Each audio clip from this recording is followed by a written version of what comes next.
রাজধানীর কলাবাগান এলাকা থেকে এক নারীর মরদেহ উদ্ধার করেছে পুলিশ। হাতুড়ি দিয়ে পিটিয়ে হত্যার পর স্বামী মরদেহটি ফ্রিজে রেখে পালিয়েছে বলে জানিয়েছে আইনশৃঙ্খলা বাহিনী। দ্রুতই আসামিকে আইনের আওতায় নিয়ে আসা হবে বলে জানিয়েছে কলাবাগান থানা পুলিশ। বিস্তারিত রায়হান কবিরের প্রতিবেদনে। রোববার রাতে ৩ মের ঘুমের পর নিজেও শুতে যান তাসলিমা আক্তার। পরদিন ভোরে মেয়েদের আর দেখা হয় না তার। হাতুড়ি দিয়ে পিটিয়ে হত্যা করে স্ত্রীর মরদেহ ডিপ ফ্রিজে ঢুকিয়ে রাখেন অভিযুক্ত স্বামী নজরুল। এরপর মেয়েদের ফুপির বাসায় দিয়ে উধাও হয়ে যান তিনি। কোথাও চলে গেছে কারোর সাথে, তো চল তাদের নানির বাড়িতে দিয়ে আসি, এটা বলার পর ওদেরকে রেডি করে নিয়ে ফুপির বাড়িতে দিয়ে আসে। ভুক্তভোগীর বড় মেয়ে জানান, রাতেই বাসা মেরামতের জন্য হাতুড়ি এনে রাখা হয়েছিল। পরে সকালে মেয়েদের ফুপির কাছে রেখে এসে ফোন বন্ধ করে যোগাযোগ বিচ্ছিন্ন করে দেন বাবা। পরবর্তীতে মেয়েরা তাদের মামাকে খবর দিলে তিনি কলাবাগান পুলিশের সহযোগিতায় বাসায় এসে দরজা ভেঙে রক্তের দাগ অনুসরণ করে ডিপ ফ্রিজ থেকে উদ্ধার করে মরদেহ।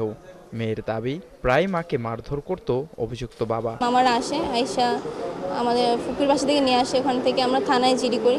তখন পুলিশ সহ আয়শা ঘরের রুমের তালা ভেঙে ঢুকি। তারপরে তাদের ঘর চেক করা হয়, ঘরের দেয়ালে ফোটা ফোটা রক্তের দাগ ছিল। আর তখন ডিপ ফ্রিজ দেখা হয়। ডিপ ফ্রিজে যে মাছ মাংস ছিল সেগুলো অনেক নিচু ছিল, কিন্তু আমরা দেখছিলাম অনেক হাই হয়ে আছে, এখানে পুরো ফুল। তো তখন আমাদের সন্দেহ এগুলোর মধ্যে কিছু হয়েছে। তখন একটা দুইটা নামানোর পর আম্মুর ওনার দেখতে পাই, তখন ওনাদের ধারণা এখানে আম্মু। খবর পেয়ে ঘটনাস্থলে পুলিশ, সিআইডি ও পিবিআইয়ের দল এসে ঘটনা খতিয়ে দেখে।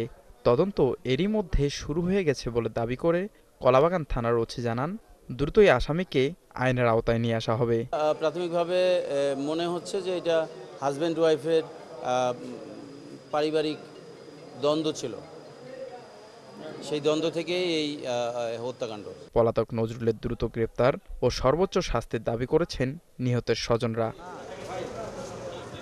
রায়হান কবির, ৭১, ঢাকা।